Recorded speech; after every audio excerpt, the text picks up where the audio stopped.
For decades, addiction treatment relied on a rigid binary system. Under the Minnesota model, recovery is measured on a strict linear track of behavioral milestones.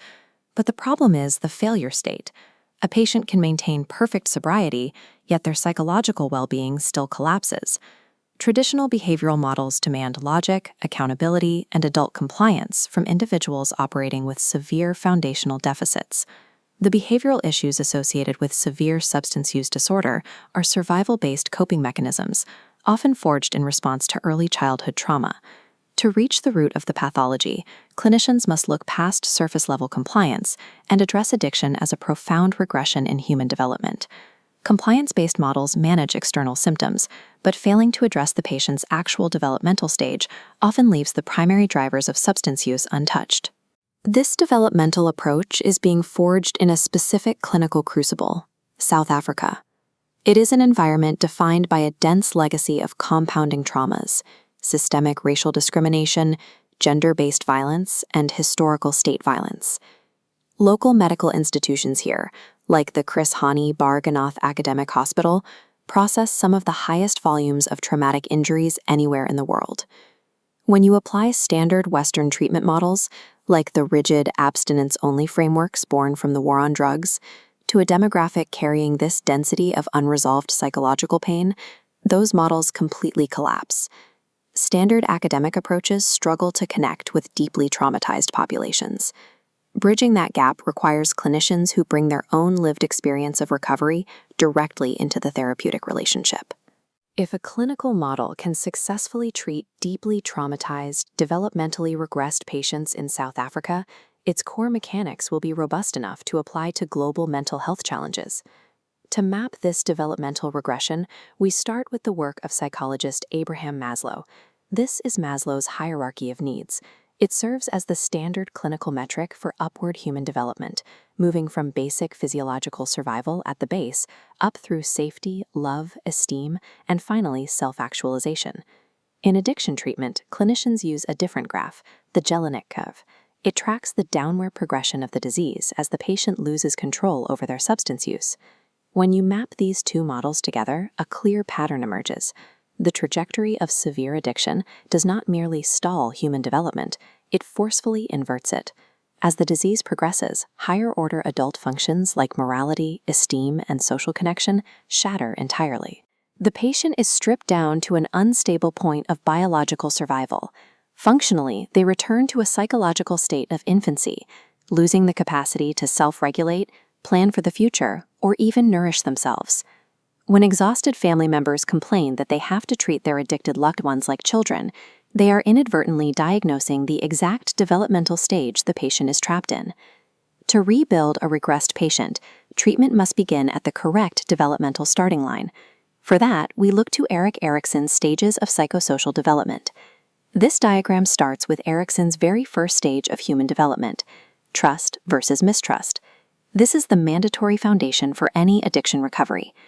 Because the patient is operating with the psychological architecture of an infant, you cannot start treatment by demanding moral inventories or rigorous step work.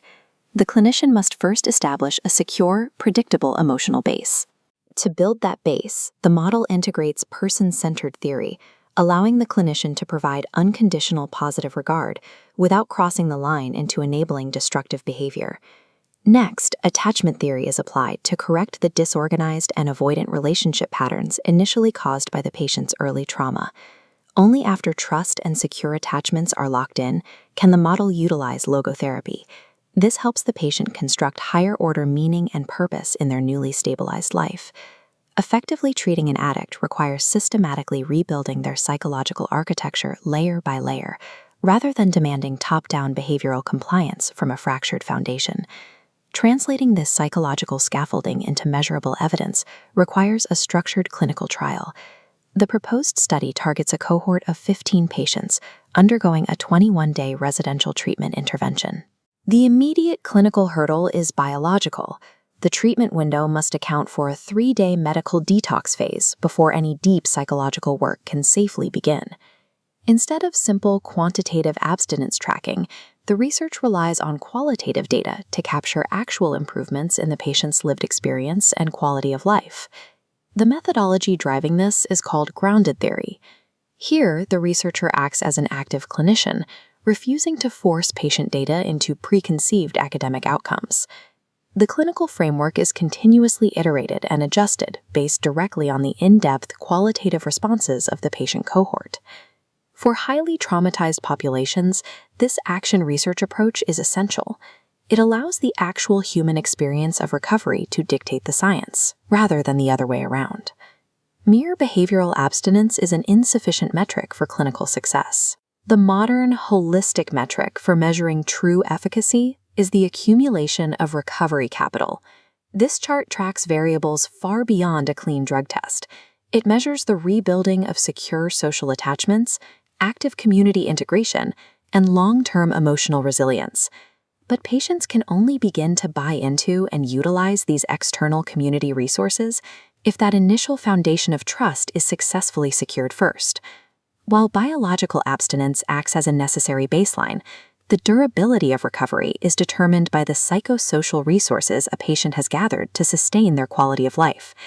Ultimately, treating the disease requires resolving the core drivers of the initial regression, the unresolved issues of guilt, shame, and deep-seated trauma. Integrating a researcher's own professional lived experience into the therapeutic model provides a distinct advantage here, rapidly breaking down patient mistrust. This PhD project takes a model forged in the intense crucible of South African trauma and refines it for global application. By recognizing and treating the traumatized infant hidden within the addict, clinical psychology can finally move from managing symptoms to actually healing the human being.